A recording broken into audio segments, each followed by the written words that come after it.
Well, thanks very much. This will be a short press conference for reasons that are obvious for those of you who are travelling with us to Tokyo. I am incredibly honoured and humbled to have been sworn in as Australia's 31st Prime Minister.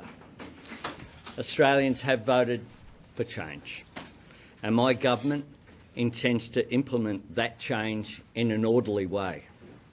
This morning, we had sworn in the interim ministry that you see before you here in order to enable myself and Senator Wong to visit Tokyo for the Quad Leaders meeting.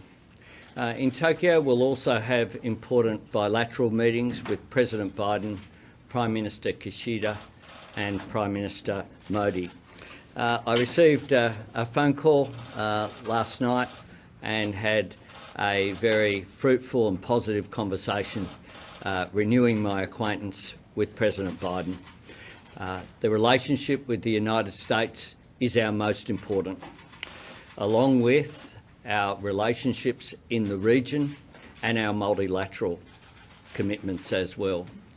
So the meetings that we will have, not just with the United States, but importantly with our hosts in Japan and India, are going to be very important in a good way to send a message to the world that there's a new government in Australia, and it's a government that represents a change in terms of the way that we deal with the world on issues like climate change, but also a continuity in the way that we have respect for democracy and the way that we value our friendships and long-term alliances.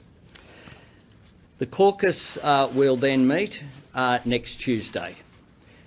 We will then have a swearing in of the full ministry next Wednesday morning, and then I'll convene the first meeting of the new ministry.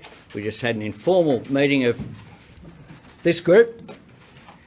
We will have a meeting of the ministry next Wednesday, along with meetings of the appropriate cabinet committees, including the NSC and the ERC.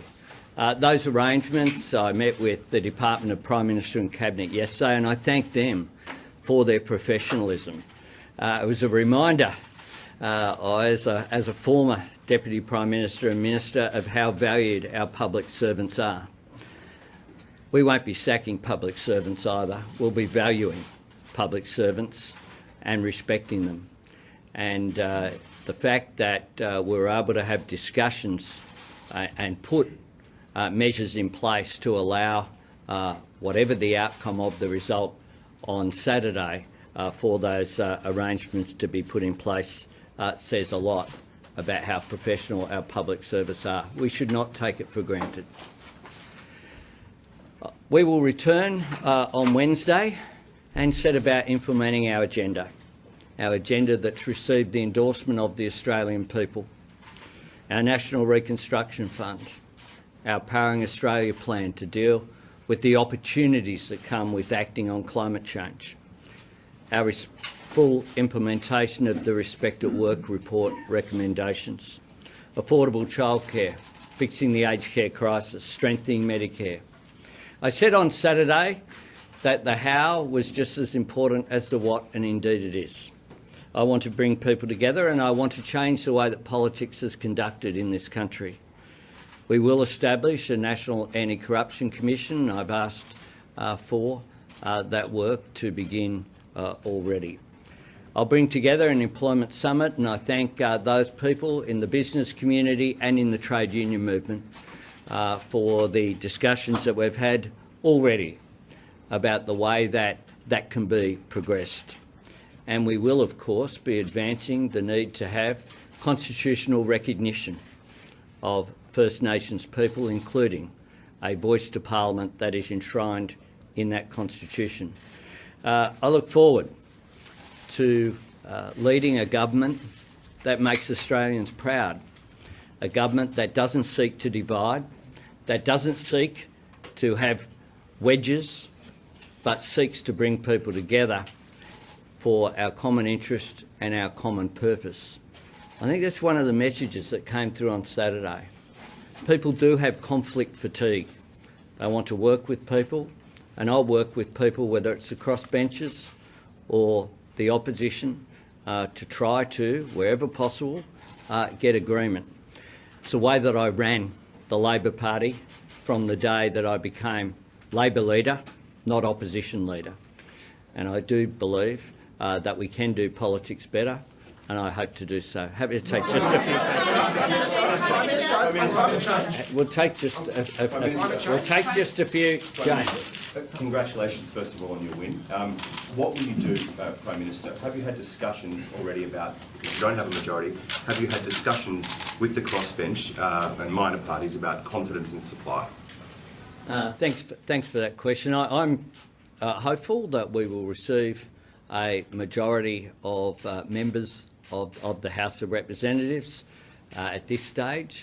That looks most likely, but of course counting continues. But my expectation is that we have a majority in the Labor caucus. But I have received and had discussions with the existing members of the crossbench and received confirmation from Rebecca Sharkey, Bob Catter, Andrew Wilkie, Helen Haynes and Zali Steggall that they would not support any no confidence motions against the government, and that they would also, of course, secure supply. It is important that we respect the outcome of the election on Saturday, and there aren't any. I've stuck to what I said before the election, as have they.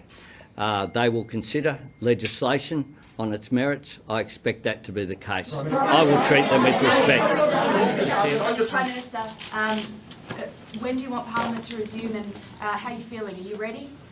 I'm ready. I've been getting ready for some time. And Parliament, I've had discussions with the Department of Prime Minister and Cabinet about a timetable. We, of course, I read in one paper this morning that the Liberal Party might have its caucus meeting if Parliament sits next week. I can confirm that Parliament won't be sitting until the writs are returned, which won't be certainly next week. Look, we will sit at some stage before the end of July. We will wait. It may well be much earlier than that. We'll await the advice of Prime Minister and Cabinet. There are a range of issues. One, there is a number of international events, some of which are public, some of which are not, which need to be accommodated. The other issue, of course, is I will try to run a family-friendly Parliament. There is school holidays in July that have been pointed out as well. But we will resume Parliament in a very orderly way. Catherine. Prime Minister, you said a minute ago... And then Kieran, I'll go to the case. You said a minute ago that the incoming Labor government isn't going to sack public servants, but you have indicated that you want new leadership at the head of PMNC, and I'm interested whether you've got a candidate in mind. Also, the Labor will, of course, have done a transition to government plan. I'm quite interested in what you're able to tell us about machinery of government changes or reallocation of portfolios. What's your thinking on both of those points? Thanks. Stephanie Foster is the acting head of the Department of Prime Minister and Cabinet as of yesterday. I will be making an announcement at an appropriate time after we go through the formal procedures which are in place for the appointment of a Secretary of the Department of Prime Minister and Cabinet. Prime Minister, one of the big issues for you in this term is of course, China. My question is to you or the Foreign Minister, or both if you would like. Now you're in office, do you see an opportunity to maybe cool things down? You've said they're more aggressive. Everyone agrees that obviously they're being more aggressive and so on. But on this crucial issue for our nation, do you see a chance to try and take a bit of the heat out of it? Well, what I have said and we maintain is that the relationship with China will remain a difficult one. I said that before the election. That has not changed.